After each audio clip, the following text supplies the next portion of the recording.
Good evening, all. I'm just waiting 2 to 3 minutes so if any few more participants join by that time.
Good evening all.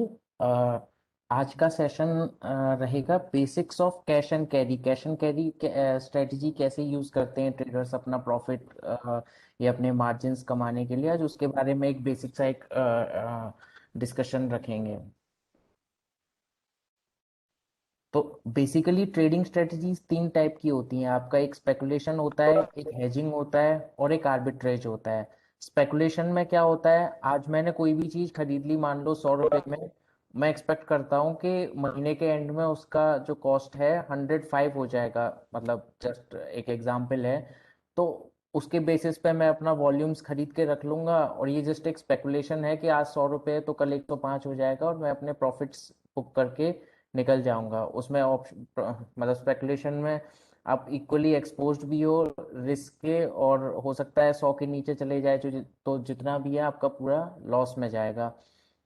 और hedging क्या होता है कि मान लो मैंने physical में 100 में खरीद के रख लिया, ये एक्सपेक्ट करते हुए कि मार्केट्स 105 जाएंगे, और वही मैं और at the same point of time मैंने क्या किया। अगर मान लीजिए मैं कोई प्रोसेसर हूँ, तो मतलब अगर मान लो 100 से 105, मतलब मैं एक्सपेक्ट कर रहा हूँ कि जा सकते हैं प्राइसेस, तो उस प्राइस रिस्क को ऑफसेट करने के लिए मैं अपोजिट पोजीशन बना देता हूँ किसी और उस पे, जैसे कि फ्यूचर्स पे बना दिया किसी और प्लेटफॉर्म पे। तो उसमें क्या होता है कि अगर एक जगह पे प्राइस मूवमेंट इंक्रीज हो रहा है तो दूसरे जगह पे मतलब क्योंकि मेरी अपोजिट पोजीशन है, तो जितना प्रॉफिट एक जगह पे होगा तो उतना मेरे मतलब जितना एक जगह पे लॉस होगा तो दूसरी जगह पे उतना प्रॉफिट हो जाएगा। तो मेरा जो लॉस है, जो रिस्क है, वो मिनिमाइज हो जाएगी। मतलब हम लोग डिटेल में भी सेशन रखते हैं जिसमें पूरा हेजिंग के बारे में ही हम पूरा डिटेल में एक्सप्लेन करते हैं, तो आप वो अटेंड कर सकते हैं। मैंने जस्ट एक ब्रीफ बताया है हेजिंग के बारे में, तो डिटेल्ड सेशन आप लोग अटेंड कर सकते हैं हेजिंग का भी जब भी मतलब होगा नेक्स्ट टाइम। और आर्बिट्रेज क्या है? आर्बिट्रेज सिंपल आप ये रख लीजिए कि ए और बी दो मार्केट्स हैं। एक एग्जांपल के लिए, ए मार्केट में मतलब ये कई बार होता है because of local supply demand in that market, prices में थोड़ा सा फ्लक्चुएशन वेरिएशन आ जाता है। तो जैसे 100 रुपये मान लीजिए ए मार्केट में प्राइस है, और बी मार्केट में प्राइस आपका 120 रुपये है। अब मुझे ए मार्केट से बी मार्केट तक पहुंचाने का खर्चा 10 रुपये है, तो 110 रुपये में मैंने वहां पे पहुंचा दिया। और क्योंकि 120 में वहां पे वहां की प्राइस चल रही है मार्केट बी की, तो 10 रुपये मैंने इन कैश कर लिए। तो आर्बिट्रेज कुछ नहीं है, दो मार्केट्स के बीच में जो प्राइस डिफरेंस है उसको, या फिर कोई भी दो सेट ऑफ मार्केट्स हो सकते हैं, दो प्लेटफॉर्म्स हो सकते हैं, तो सेम कमोडिटी के, तो उसमें जो दो प्राइस डिफरेंस होगा, उस प्राइस डिफरेंस को यूज करके, इन कैश करके, कैप्चर करके मैं अपना जो भी मार्जिन्स प्रॉफिट्स अर्न कर रहा हूँ वो आर्बिट्रेज होता है। आर्बिट्रेज में रिस्क थोड़ा स्पेकुलेशन के रिलेटिवली कम रहता है, और हेजिंग प्रॉफिट कमाने के लिए है नहीं उसमें, दैट इज कम्प्लीटली टू आपका रिस्क को मिनिमाइज करने के लिए होता है।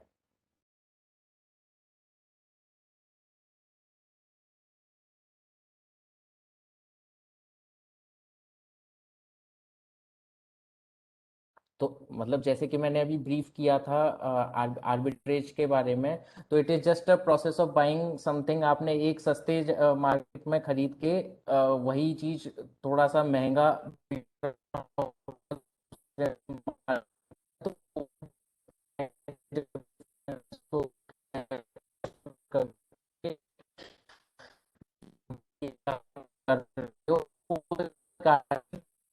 बिकॉज ऑफ पड़ा है कि अब से अगर ये वाला सिचुएशन चलता रहे कि एक मार्केट 100 रुपए, एक दूसरा मार्केट 120 रुपए, तो अगर ऐसा होता रहेगा तो क्या होगा कि जितने भी ट्रेडर्स वगैरह हैं वो यहाँ से खरीद के उधर करने लगेंगे। तो इससे क्या होता है कि जो दोनों मार्केट के बीच में डिस्पैरिटी चल रही है, तो वो वापस अपने इक्विलिब्रियम में आ जाते हैं दोनों मार्केट्स। मतलब कि आइदर ये जो नीचे वाला 100 है, ये वो थोड़ा सा उठ के 110 पे आएगा, नहीं तो जो दूसरा मार्केट है 120 पे, वो नीचे घट के 110 पे आएगा, ताकि वापस पैरिटी में आना ही होता है। आर्बिट्रेज होता है बहुत ही शॉर्ट टर्म के लिए, कोई आपके पास में अपॉर्चुनिटी आई, it would be for some 4 days 5 days करके, तो उस पीरियड के लिए ये सिचुएशन रहता है आर्बिट्रेज का, जिसमें कि वो शॉर्ट पीरियड में ही कुछ लोग अपना प्रॉफिट्स और मार्जिन अर्न कर लेते हैं। सो हेंस जो अपने आर्बिट्रेजर्स होते हैं, they help in restoring market equilibrium हो गया, और मार्केट एफिशिएंसी को रिस्टोर करने में हेल्प करते हैं जब भी कोई दो मार्केट्स डिस्पैरिटी में चले जाते हैं।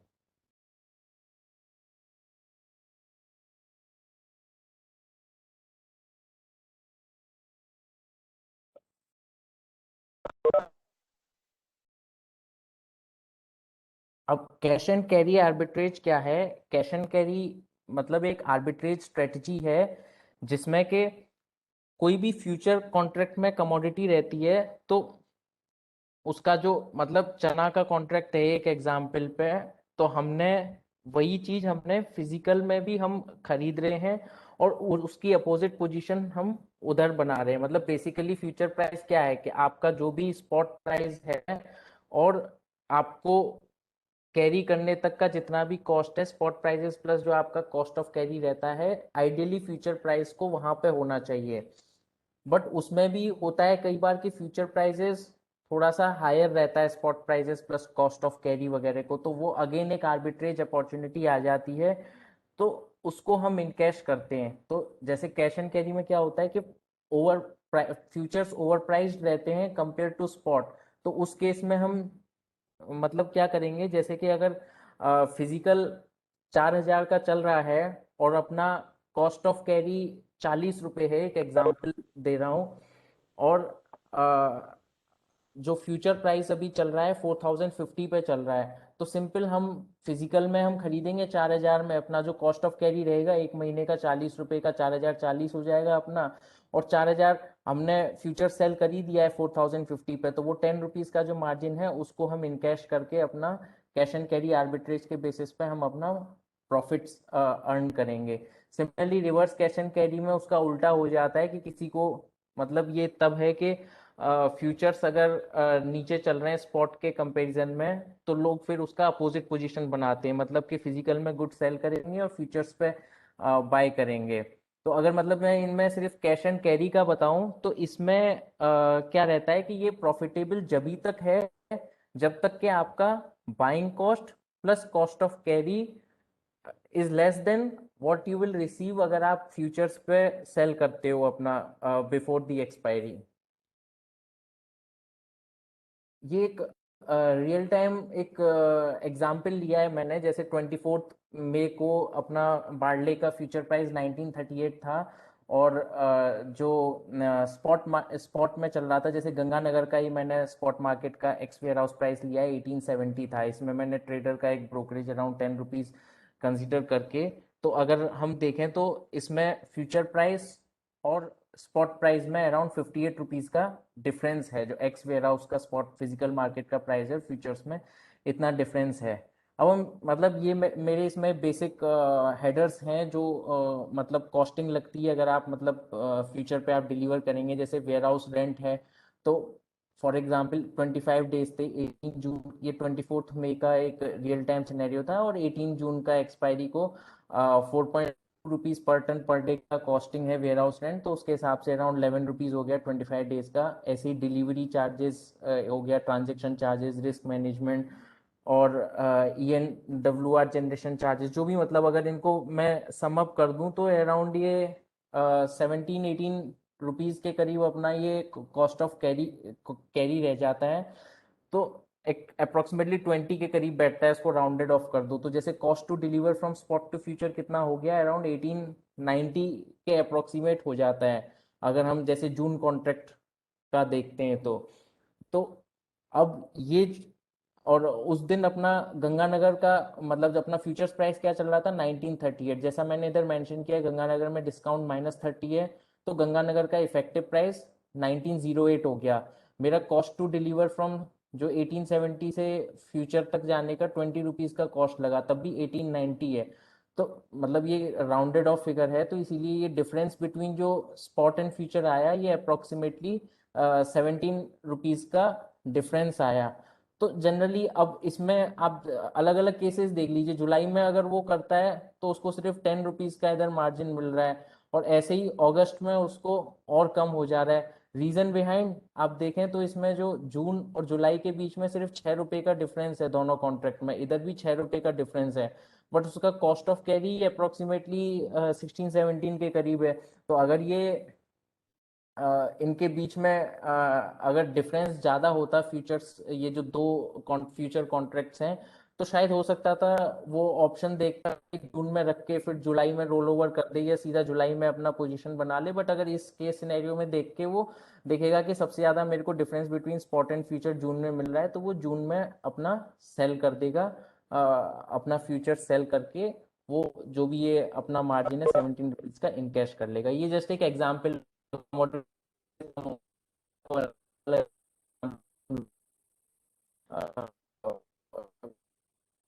भी रियल टाइम एनालाइज करके देख चलिए उस कमोडिटी तो प्राइसेस पे आप अपना करके देख सकते हो कि आज इतना है तो कितना ऐड करके कितना फाइनल प्राइसेस बैठ रहा है, और उसको फ्यूचर से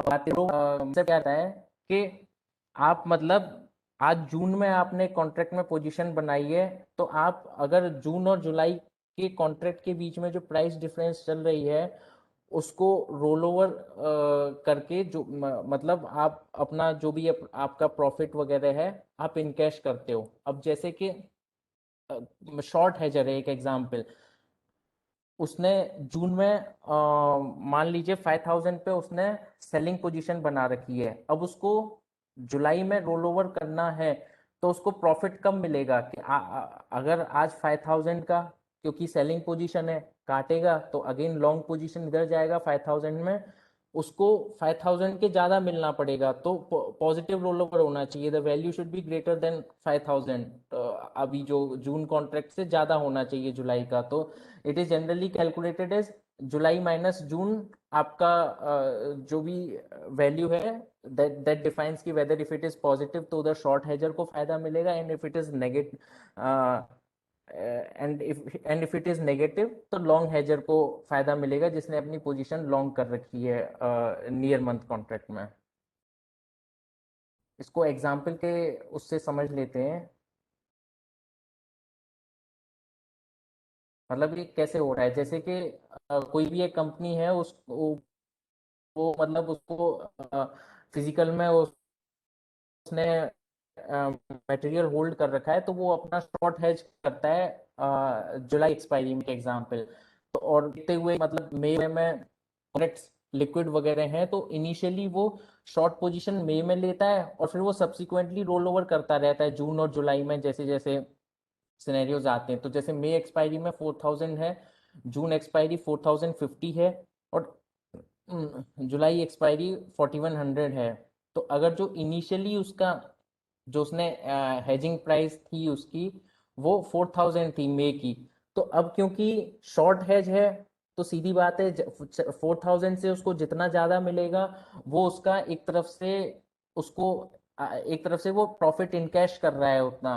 तो जैसे मई से जून के बीच में उसको 50 का मिल गया और इधर 50 का मिल गया, तो 100 रुपीज का इधर उसको सीधा बिना कुछ किए जस्ट डिफरेंस को इनकैश, प्राइस डिफरेंस जो चल रहा है तीन कॉन्ट्रैक्ट्स के बीच में, जस्ट उस फैक्टर को इनकैश करते हुए उसने अपना प्रॉफिट अर्न कर लिया अराउंड 100 का, क्योंकि इनिशियल हेजिंग प्राइस 4000 थी but due to this difference उसकी इफेक्टिव प्राइस 3900 हो जाती है, सिंस जो फाइनल उसको शॉर्ट है जो उसने जुलाई एक्सपायरी में किया। तो एंड सिमिलरली अगर केस अपोजिट हो जाए, रिवर्स में चल रहे हो कॉन्ट्रैक्ट्स अपने, अ, तो फिर उसको उतने का ही उसको लॉस हो जाएगा, क्योंकि सीधी बात है अगर वो 4000 में मई को सेल कर रखा है, अब वो बायबैक करेगा मई को 4000 में, फिर 3950 में वो सेल कर रहा है, इधर उसको 50 का लॉस, अगेन सिमिलरली उसको जुलाई में भी 50 का लॉस, तो उसकी इफेक्टिव प्राइस इनिशियली खरीदी थी 4000 की, बट 4100 उसकी इफेक्टिव प्राइस हो गई, जो कि उसके लिए एक तरफ से ये लॉस हो गया 100 रुपीज का। तो ये जस्ट ये दो सिनेरियोज थे मतलब शॉर्ट हेज के एग्जाम्पल से। लॉन्ग हेज में जस्ट सिचुएशन रिवर्स हो जाएगी, the concept will remain the same. जैसे मैंने स्टार्टिंग में ब्रीफ किया था कि आर्बिट्रेज और हेजिंग के बीच में जो मैंने बेसिक्स बताए थे, तो इसमें यही है कि ऑब्जेक्टिव ऑफ आर्बिट्रेज जस्ट हम मतलब is to take advantage of price difference जो भी दो मार्केट्स के बीच में चल रहे हैं, और इसमें एम अपना प्रॉफिट मेकिंग का होता है कि जस्ट हमने इनकैश कर लिए दो differences in two market prices को करके। और जो हेजिंग है it is just to protect our margin जो भी हैं, अब इसमें हमारा प्रॉफिट नहीं हम कमाते, इसमें जस्ट हम risk, it's a risk minimization tool. और बाकी मतलब हमारे सेशंस होते रहते, कंसेप्ट ऑफ हेजिंग वगैरह पे भी अपने सेशंस होते हैं, तो जब भी नेक्स्ट टाइम होता है तो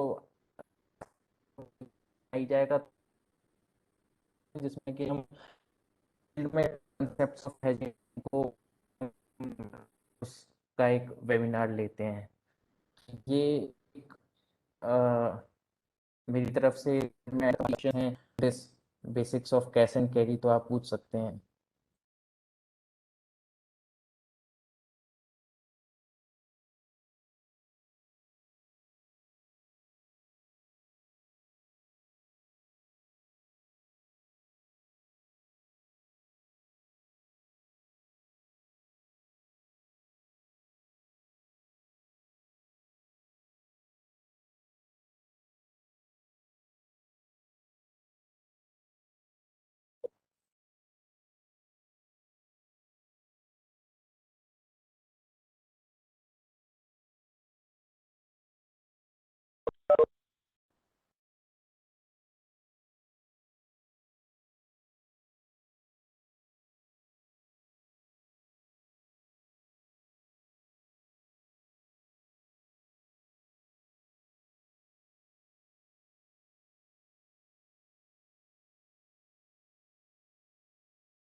हेलो सर।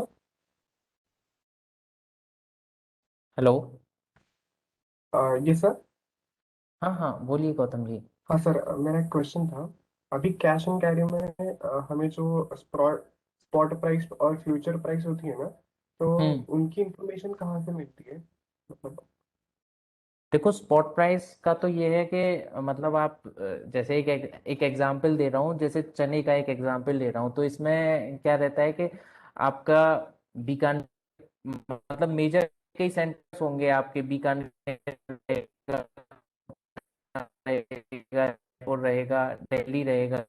तो ये क्या है कि आप जब फिजिकल जो भी सेंटर रहता है और फिर आपको से तो स्पॉट प्राइजेस वो आपको जनरल मार्केट इंटरेक्शन से मिल जाता है। तो आपने एक लोकेशन पे आपने 5-10 लोगों से बात करी और उसमें आपने कॉमन फीडबैक से आपने एक फाइनल कंक्लूजन पे पहुंचे कि this is our spot price. और फ्यूचर्स का तो यही है, फ्यूचर्स पे जो कंटिन्यूस ट्रेडिंग हो रही है, बिड आस्क हो रहा है, तो लास्ट ट्रेडेड कंटिन्यूस चलता रहता है, तो उसमें आप कंटिन्यूस आप स्क्रीन पे देखेंगे तो आपको वहां से फ्यूचर प्राइस मिल जाएगा। Okay, thank you sir.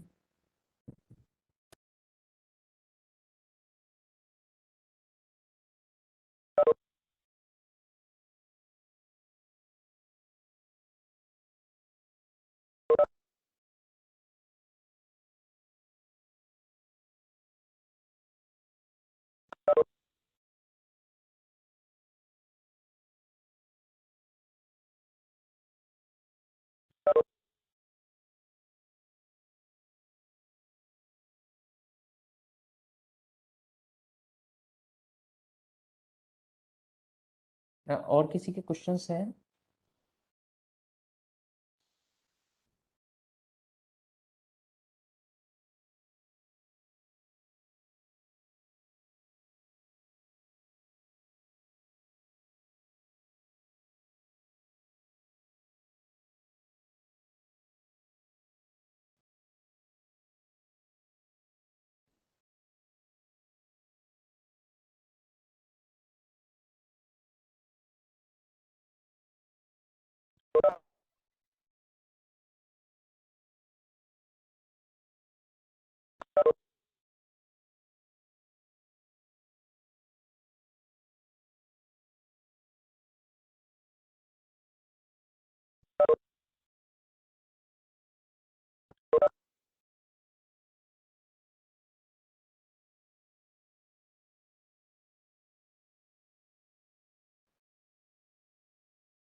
अगर किसी और के क्वेश्चंस नहीं है तो shall I end the meeting?